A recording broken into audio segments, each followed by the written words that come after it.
আসসালামু আলাইকুম। HSC 25 batch তোমাদেরকে আমি এর আগেও রসায়নের ফার্স্ট পেপারের সাজেশন থেকে শুরু করে কেমিস্ট্রি সেকেন্ড পেপারের সাজেশন সবগুলো সাজেশন আমি কমপ্লিট করে দিয়েছিলাম। যে আসলে তখন আমরা বিভিন্ন বিষয় নিয়ে কি আলোচনা করছিলাম যে কোন কোন চ্যাপ্টারগুলো পড়বে। তো আমি রসায়ন দ্বিতীয় পত্রে তোমাদেরকে বলছিলাম যে তোমাদের অর্গানিক কেমিস্ট্রি ছাড়াই তোমরা 3টে চ্যাপ্টার থেকে 5টা সিকিউ ইজিলি অ্যান্সার করতে পারবে। তো তার মধ্যে একটা চ্যাপ্টার হলো পরিমাণগত রসায়ন। তো আমার ওই ভিডিওগুলো যারা দেখে আসুনি ইউটিউবে সার্চ দিলেই হবে, বা তুমি এখন যদি ইউটিউব থেকে দেখে থাকো তাহলে জাস্ট দেখলেই হবে যে কোন কোন চ্যাপ্টারগুলো কিভাবে আমি পড়তে বলছিলাম এবং রসায়ন প্রথম পত্রে কি কি জিনিস পড়তে বলছিলাম আমি সব ডিটেলসে ওখানে বলা আছে, ঠিক আছে।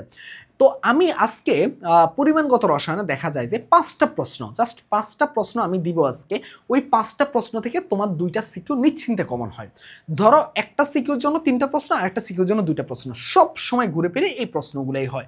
তো এই হলো আমাদের 5টা প্রশ্ন, আমি বাকি বিস্তারিত ব্যাখ্যা করতেছি একটু পরে। এবং আর এই যে দেখো আমি প্রুফ সহ দেখাবো যে আসলে এই 5টা প্রশ্ন থেকেই যে সবগুলা সিকিউ হয়, ঠিক আছে। তাহলে আমরা এইটুকু বুঝতে পারতেছি আমাদের এই 5টা সিকিউ জাস্ট আমরা যদি কি করি বলো তো ভাইয়া, এই 5টা প্রশ্ন পড়ি তাহলে আমাদের 2টা সিকিউ 100% কমন চলে আসবে। নির্দ্বিধায় তুমি কি করতে পারবা, 100% কমন পেয়ে যাবে ইনশাল্লাহ, ঠিক আছে। তাহলে আমি আজকে যে কাজটা করব চলো একটু দেখাই তোমাদেরকে। এখানে সিকিউ 1 সিকিউ 2, এখানে 3টা প্রশ্ন, এখানে 2টা প্রশ্ন, এই হলো 5টা প্রশ্ন। এখন দেখো এই যে সিকিউ 1 এর যে 3টা প্রশ্ন আছে, এই সিকিউ পার্ট 1 এরটা আমি পার্ট 1 এ আজকে, এটা যদি পার্ট 1 হয় এটাতে আমি পুরো এই সিকিউটা আমি সলভ করেই দেখাই দিব। আমি তো প্রমাণ দেখাবো যে 5টা প্রশ্ন থেকে হয়, তারপরে আমি এই সিকিউটা সলভ করাই দিব যাতে তোমার এই ক্লাসটা দেখলে 10 মার্ক তোমার কোশ্চেন ব্যাংক থেকে শুরু করে টেস্ট পেপার কিছু ঘাটাঘাটি না করা লাগে। আর এই সিকিউটা যদি তোমরা চাও কমেন্ট করে জানাবা, আমি অবশ্যই তারপরে এই সিকিউটা তোমাদেরকে করাই দিব পার্ট 2 তে যদি তোমরা চাও। আর যদি এই সিকিউ দিয়ে তোমরা 10 মার্ক ইজিলি জাস্ট আজকে আমি যা পড়াই দিব তা করলেই হবে। এরপরে আসো আমি একটু দেখাই তোমাদেরকে। এখানে আমি কোশ্চেন নিছি তোমাদেরকে যে আসলে এই সিকিউগুলো যে আসে, ঠিক আছে। তাহলে প্রথম সিকিউটার মধ্যে একটু যদি খেয়াল করে দেখো, প্রথম সিকিউটার মধ্যে কি আছে, কোনো দ্রবণে ঘনমাত্রা নির্ণয়। ধরো তোমাকে কি কি দেওয়া থাকে, 2টা পাত্র দেওয়া থাকবে। তো যে কোনো একটা পাত্রের বলবে যে প্রথম পাত্রের দ্রবণের ঘনমাত্রা নির্ণয় করো। এখন দ্রবণের কখনো জিজ্ঞেস করে ঘনমাত্রা নির্ণয়, আবার কখনো বা তারা জিজ্ঞেস করে পিপিএম নির্ণয় করো। ধরো ঘনমাত্রা থেকে আমাকে পিপিএম আবার কনভার্ট করতে বলে, তার মানে হয় কখনো ঘনমাত্রা জিজ্ঞেস করবে না হলে পিপিএম। এটা অলওয়েজ এই 2টা প্রশ্ন ঘতে আমাকে আসবেই, ঠিক আছে। হয় ঘনমাত্রা না হলে পিপিএম। এর ঘতে আমাকে সবসময় করবে যে ওই যে 2টা আমাদের পাত্র আছে, পাত্র 2টাকে মিশ্রিত করলে মিশ্রণের প্রকৃতি নির্ণয় করে। এখন কখনো মিশ্রণের প্রকৃতি নির্ণয় করে বলে যে গাণিতিকভাবে বিশ্লেষণ করো, ওকে ফাইন। আবার অনেক সময় জিজ্ঞেস করা যায় এই যে মিশ্রণের ঘনমাত্রা নির্ণয় করো। আবার অনেক সময় জিজ্ঞেস করে কি মিশ্রণের পিএইচ নির্ণয় করো। তার মানে তোমাকে ধাপে ধাপে কি করতে হয় বলো তো ভাইয়া, এই জিনিসগুলো করা লাগে। তো কখনো মিশ্রণের প্রকৃতি অবধি থেকে যায়, অম্লীয় না ক্ষারীয় অতটুকু অবধি আমাকে বোঝানো লাগে, কখনো বা তারপরে ঘনমাত্রাটা আমার নির্ণয় করা লাগে, আবার কখনো তোমাকে কি দেয় বলো তো ভাইয়া, তোমাকে পিএইচ নির্ণয় করতে বলে। চলো আমরা এক এক করে দেখবো যে আসলে এই সিকিউটা কিভাবে হয়। তো চলো আমি প্রথম যে প্রশ্নটা আছে এটা দিয়ে একটু দেখাই যে আসলে এই সিকিউটা কিভাবে হয়। দেখো তুমি এইখানে দেখো প্রথম বলতেছে কি, দেখো বলতেছে যে পি পাত্রে, দেখো বলতেছে কি পি পাত্রের দ্রবণের ঘনমাত্রা পিপিএম এককে নির্ণয় করো। মানে ঘনমাত্রাকে পিপিএম এককে নির্ণয় করতে বলছে। আমি তো একটা সিকিউ দেখাবো বলছে এই টাইপের টপিক 1 থেকে। আরেকটা দেখো সিকিউ 1 থেকে উদ্দীপক আর দ্রবণদ্বয়কে একত্রে মিশ্রিত করলে মিশ্রিত দ্রবণের প্রকৃতি কিরূপ হবে বলতেছে গাণিতিকভাবে বিশ্লেষণ করো। দেখো মিশ্রণের প্রকৃতি কিরকম হবে এটা গাণিতিকভাবে তোমাকে বিশ্লেষণ করতে বলতেছে। ওকে ফাইন, একদম সহজ হিসাব। এরপরে দেখো এই প্রশ্নটা আমি রেখে দিছি, আমি এটা সলভ করাবো বলে। এরপরে আসো সেকেন্ড প্রশ্নে আসো, এ ও বি পাত্রের দ্রবণ দুটিকে মিশ্রিত করলে প্রাপ্ত মিশ্রণের ঘনমাত্রা নির্ণয় করো। এরপরে দেখো ভাইয়া দ্রবণ যোগ করলে মিশ্রণের প্রকৃতি কেমন হবে গাণিতিকভাবে বিশ্লেষণ করো। ওই সেম টাইপের সেম প্রশ্ন। এরপরে দেখো ভাইয়া উদ্দীপকের পাত্র 1 এ দ্রবণের ঘনমাত্রা পিপিএম এককে নির্ণয় করো। এবং এরপরে প্রশ্ন হলো পাত্র 1 এবং পাত্র 2 এর মিশ্রণের প্রকৃতি কিরকম হবে গাণিতিকভাবে বিশ্লেষণ করো। দেখো একই। এইবার আসো আমরা সিকিউ 2 তে দেখি আমরা কি কি প্রশ্ন হয়। সিকিউ 2 তে হবে জারণ বিজারণের সমতা এবং আরেকটা হবে কি বিশুদ্ধতা যাচাই। এখন জারণ বিজারণের সমতার মধ্যে 5টা থেকে 6টা বিক্রিয়া পড়লে আমরা বুঝতে পারি না যে কোন যৌগগুলো দিয়ে আমরা জারণ বিজারণ বিক্রিয়াগুলো শিখবো। তো তোমরা যদি চাও তাহলে এই সিকিউটা আমি নিয়ে আসবো, তোমরা অবশ্যই কমেন্টে জানাবে। তাহলে তোমরা যদি চাও অবশ্যই এই সিকিউটা আমরা আরেকটা সিকিউ তোমাকে 10 মার্ক অ্যানসার করে দিব, ওইখানে আমরা জারণ বিজারণের কোন বিক্রিয়াগুলো আসবে শিওরলি দেখাই দিব আমরা। আরেকটা হলো যে বিশুদ্ধতা যাচাই। বিশুদ্ধতা যাচাইয়ের প্রশ্নটা ঘুরে ফিরে একই রকম ভাবে মানে একটু কথার মধ্যে প্যাচ রাখে, কিন্তু দিন শেষে চাচ্ছে বিশুদ্ধতা যাচাই। কিভাবে একটু দেখাই তোমাদেরকে।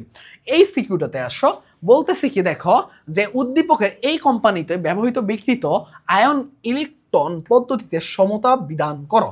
সমতা বিধান বলতে গেলে জারণ বিজারণের সমতা বোঝাচ্ছে। এরপরে দেখো কোনো কোম্পানির আকরিক হতে আয়রন উৎপাদন বেশি লাভজনক হবে কিনা। ওই যে ভেজালের বা বিশুদ্ধতা যাচ্ছে ওই একই টাইপের জিনিসটাই মিন করতেছে। এরপরে এখানে আসো, দেখো এইখানের মধ্যে কি বলতেছে যে এ ও বি দ্রবণদ্বয়ের অম্লীয় মিশ্রণে বিক্রিয়াকে আয়ন ইলেকট্রন পদ্ধতি সমতা বিধান করো, মানে জারণ বিজারণ বিক্রিয়া বোঝাচ্ছে। এরপর দেখো এ ও বি দ্রবণদ্বয়ের সাহায্যে সি দ্রবণে আয়রনের পরিমাণ নির্ণয় করো, ওই যে সেম বিশুদ্ধতা যাচ্ছে। দেখো কথার মধ্যে একটু ঘুরিয়ে বেরিয়ে রাখলেও আলটিমেটলি প্রসিডিউরটা একই থাকে আমাদের এই প্রশ্নগুলো সলভ করার ক্ষেত্রে। তো এখন আমি কি বলছি, আমি বলছি যে এই দুইটা সিকিউ মাস্ট, এই 5টা প্রশ্ন থেকে তোমার 2টা সিকিউ হবেই। এখন কথা হলো যে আমি যখন 5টা প্রশ্ন বলতেছিলাম, তো এই 3টা প্রশ্ন আমি আজকে সলভ করে দিব, তাহলে তোমার 10 মার্ক ক্লাস থেকে এনশিওর, একদম আর কিচ্ছু লাগতেছে না। ঠিক আছে, তার জন্য আমি একটা সিকিউ নিব। ঠিক আছে, একটা সিকিউ নিচ্ছি তোমাদের জন্য। এই যে এই সিকিউটা নিচ্ছি আমি, খুব বেশি সময় নিব না, খুব সুন্দর করে একদম শর্টকাট সুন্দর করে তোমাকে বুঝিয়ে দিব। তো এইখানে দেখো আমি যখন এটা একটু সলভে যাব, তাহলে আমাকে ঘ নাম্বারটা কি জিজ্ঞাসা করতেছে, পি পাত্রে দ্রবণের ঘনমাত্রা পিপিএম এককে নির্ণয় করো। এখন দেখো একটু বোঝার চেষ্টা করো, বলতেছে পিপিএম এককে। দেখো ঘনমাত্রা আমার দেওয়া আছে 0.4 মোলার, দেখো এখানে, তো পিপিএম এককে নির্ণয় করো। এখন এখানে তো ঘনমাত্রা দেওয়া আছে, কিন্তু আমি তোমাকে আজকে শিখিয়েছি কি, দেখো এখানে আগে তোমাকে কি করতে হয়, কখনো কখনো জিজ্ঞেস করে কোন দ্রবণের ঘনমাত্রা নির্ণয়। তো আমাকে দেখো সেকেন্ড স্টেপে চলে গেছে, আমার তো প্রথমটা আমি করাই নাই, ঘনমাত্রা তো বের করেই রাখছে, তার মানে সেকেন্ড প্রশ্নটা দিয়ে দিচ্ছে।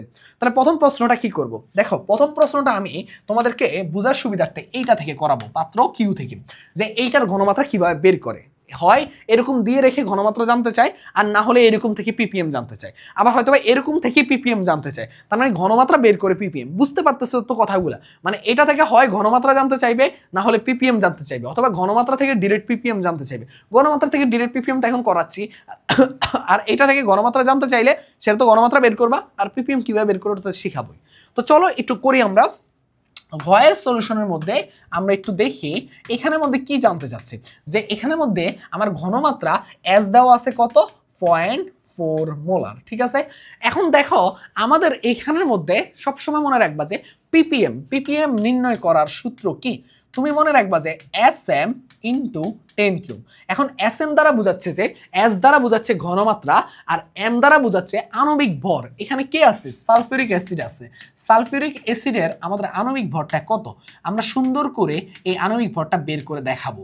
যে দেখো হাইড্রোজেনের জন্য কত 2, আর সালফারের জন্য কত 32, তাই কি না বলো তো ভাইয়া, সালফারের জন্য 32, আর এখানে কত বলো তো ভাইয়া, এখানে কত, এখানে হলো যে অক্সিজেনের জন্য কত বলো তো ভাইয়া, অক্সিজেনের জন্য হলো 64। তাহলে কত হয় বলো তো ভাইয়া, এখানে হয় 94, 96, 98, 98, তাই না?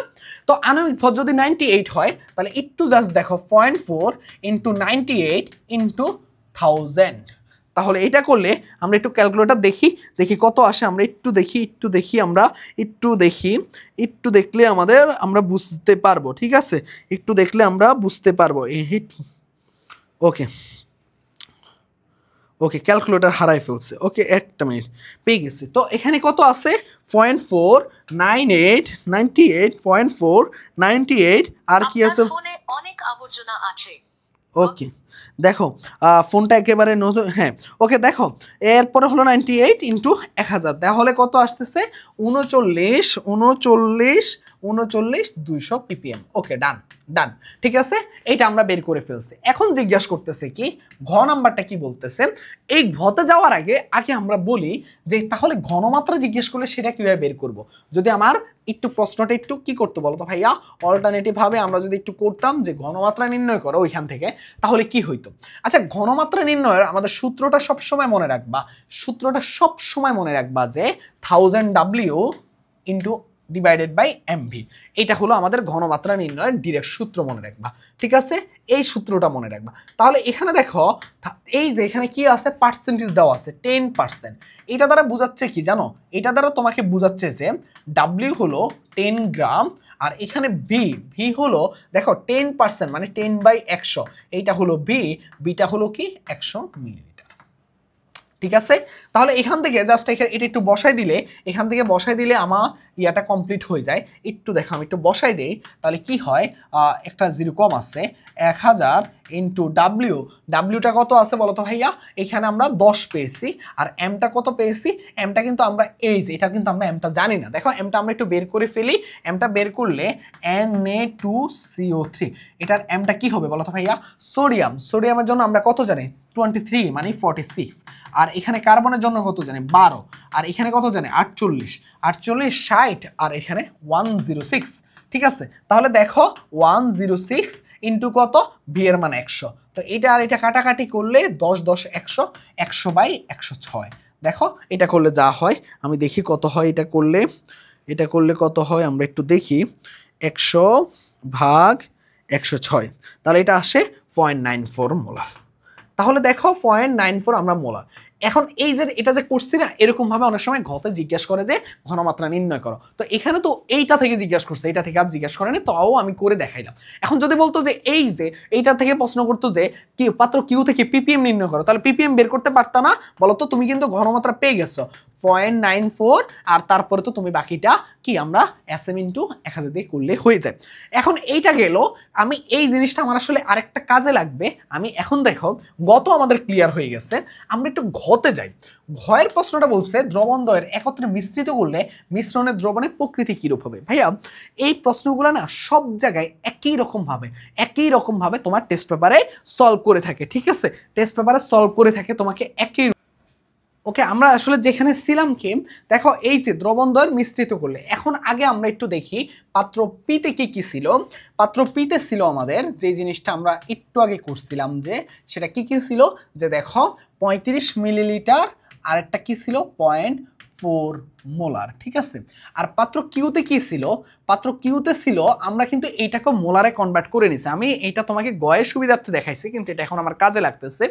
এইখানে দেখো 0.94 মোলার তুমি বের করছিলা, কার জন্য, পাত্র কিউ এর জন্য। কিন্তু যদি তুমি বের এইখানে তো ওখানে আমি করছি, তোমরা এখানে করে দেখাবা পাত্র কিউ এর জন্য ঘনমাত্রা এইভাবে বের করবা, পাত্র কিউ এর ঘনমাত্রা ওইটা কিভাবে বের করবা, ওই যে একটু আগে দেখাইলাম যে 1000 W ডিভাইডেড বাই এমবি, এটা দিয়ে বের করবা।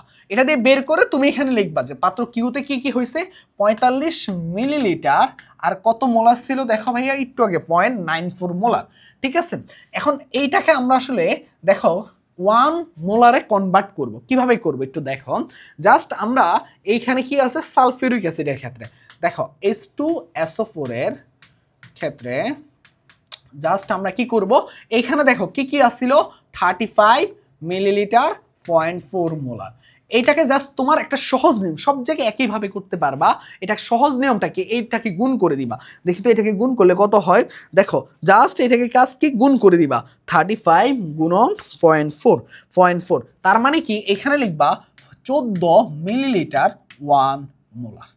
বুঝতে পারছো, 1 মোলারে কনভার্ট করছে। ঠিক তেমনি তুমি যদি বলো যে এখানে কি আছে, Na2CO3 আছে, Na2CO3 এর ক্ষেত্রে দেখো এটা কি ছিল 45 মিলিলিটার, আর একটা কি ছিল 0.94 মোলার। তাহলে এটার ক্ষেত্রে কি করবা, এটাকে জাস্ট গুণ করে কনভার্ট করবা। দেখো কি কি আছে, 45 গুণন 0.94।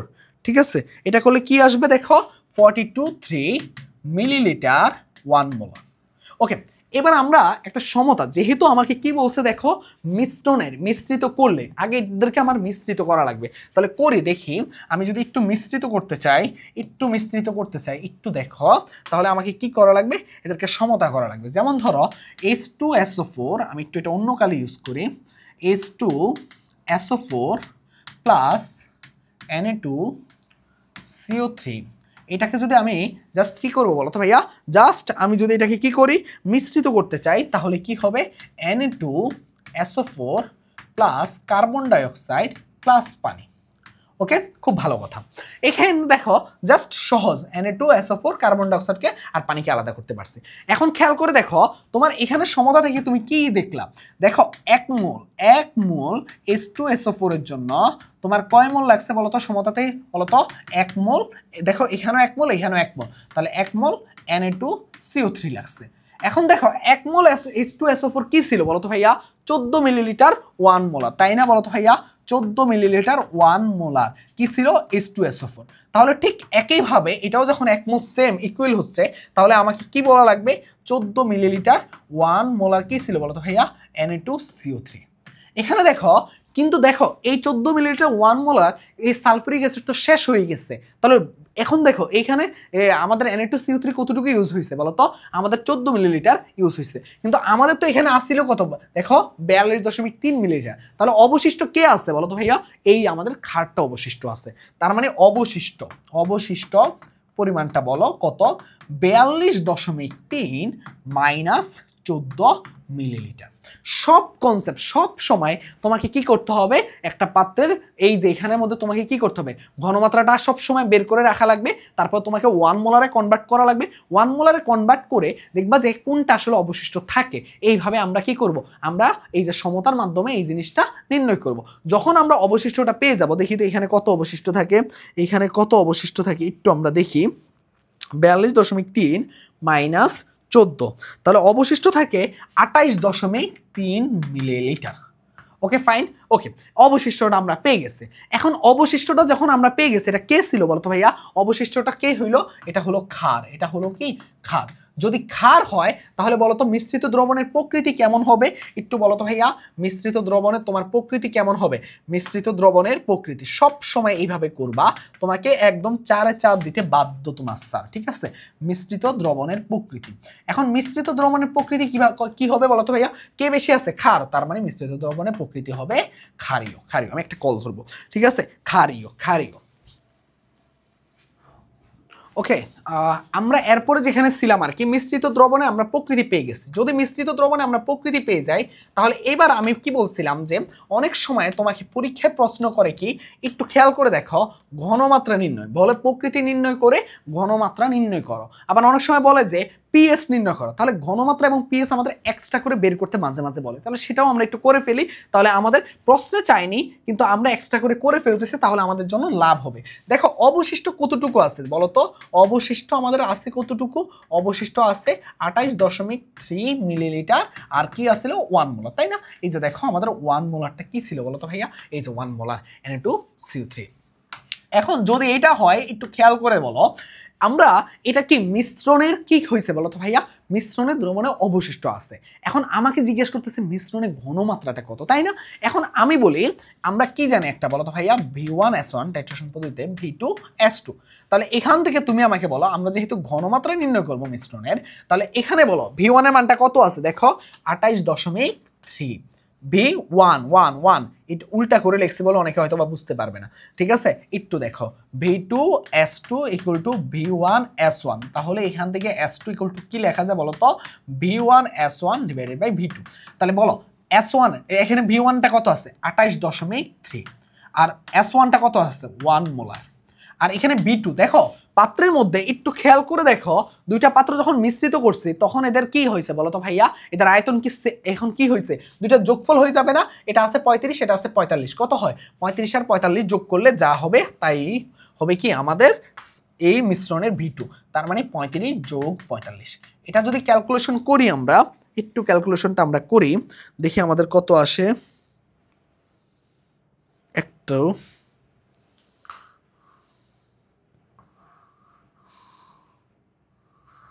ওকে একটা মিনিট ক্যালকুলেশন একটু করা লাগবে, আসলে মোবাইলটা হয়ে থাকে প্রচুর হ্যাং করে। ওকে একটু করে দেখি তাহলে এখানে আসতেছে কত 28.3 50 আর 80, 28.3কে জাস্ট আমি কি করব 80 দিয়ে ভাগ করব, 80 দিয়েই ভাগ করলে যেটা হবে এটা হলো কি আমার এখানে ইয়াটা ক্যালকুলেটর কাজ করতেছে না ঠিকভাবে, ঠিক আছে। এই যে এখন আসছে আমি জাস্ট একটু দেখাই দিই তোমাদেরকে, আমি একটু দেখাই দিতে পারলে আমার কাজটা শেষ হয়ে যাবে। 28.3 ভাগ 80, ঠিক আছে। এটা করলে কত আসবে এটা করলে আসবে 0.35, ঠিক আছে। দেখো 0.35 আমার কি বলতো ভাইয়া মোলার, এটা হলো কি মিশ্রণের ঘনমাত্রা। এখন তোমার থেকে জানতে চাচ্ছে যে এটার পিএস কত। আচ্ছা দেখো তো ভাইয়া আমার এইটা কি আছে বলো তো ভাইয়া এটা কি ক্ষারীয় ছিল না অম্লীয় না, তো যদি ক্ষারীয় থাকে তাহলে আমার কি বের করা লাগবে বলো তো ভাইয়া পিওএইচ, তাই কিনা? তারপরে আমরা এখানে 14 থেকে পিওএইচটা বাদ দিলে পিএস পেয়ে যাব। তার মানে কি মাইনাস লগ, এইখানে কথা আছে এই 0.35 আসছে, এইটা না ভাইয়া, এখান থেকে দেখো এই যে Na2CO3 এইটাকে আমরা বিভাজিত করলে কতগুলো আমাদের কি হয় বলো তো ভাইয়া? এই জিনিসটা আমরা কিন্তু যখন জারণ বিজারণ শিখাবো তখন ভালো মতো বুঝতে পারবো। তার মানে এখানে দুইটা ইয়া বের হয়, যার ফলে 2 দিয়ে আমাদের গুণ করতে হবে। এখান থেকে আমরা পিওএইচ এর মান বের করতে পারবো, আর তখন পিএস হবে কি 14 মাইনাস পিওএইচ, এটা করলে আমরা পিএইচ এর মানটা বের করতে পারবো। তখন যদি তোমাকে এইভাবে বিভিন্ন স্টেপে বলে, তো আমি মোটামুটি চেষ্টা করছি তোমাদেরকে এই সাইডের একটা সিকিউ তোমাকে একদম 100-এ 100 এনশিওর করিয়ে দেওয়ার। তো তোমরা অবশ্যই এইটুকু আমাকে কনফার্ম করে জানাবে যে এই সিকিউটা যদি তোমরা ভালো মতো বুঝে থাকো তাহলে সিকিউ 2টা তোমরা চাচ্ছ কিনা, অবশ্যই কমেন্ট করে জানাবা। কেউ ক্লাসটা মিস দিবে না। সবাই ভালো থাকো, সুস্থ থাকো, আল্লাহ হাফেজ, আসসালামু আলাইকুম। আর অবশ্যই প্রথম কমেন্টটা চেক করবে, ওইখানের মধ্যে আমি আমাদের পেজের লিঙ্কটা দিয়ে দিব, ওইখানের মধ্যে আমরা সাজেশনের পিডিএফ দিয়ে দেওয়ার চিন্তা করতেছি। তো আমরা ইনশাল্লাহ আপডেটটা জানিয়ে দিব, তোমরা পেজে যুক্ত থাকবে, পেজে আমরা সকল আপডেট সাজেশনের পিডিএফ কিভাবে দিব সকল আপডেট ওখান থেকে আমরা জানিয়ে দিব তোমাদের জন্য। আমরা কিন্তু বায়োলজির জন্য এমসিকিউ সাজেশন তৈরি করতেছি, সব কিছুর আপডেট ইনশাল্লাহ তোমরা পেয়ে যাবে। আল্লাহ হাফেজ, আসসালামু আলাইকুম।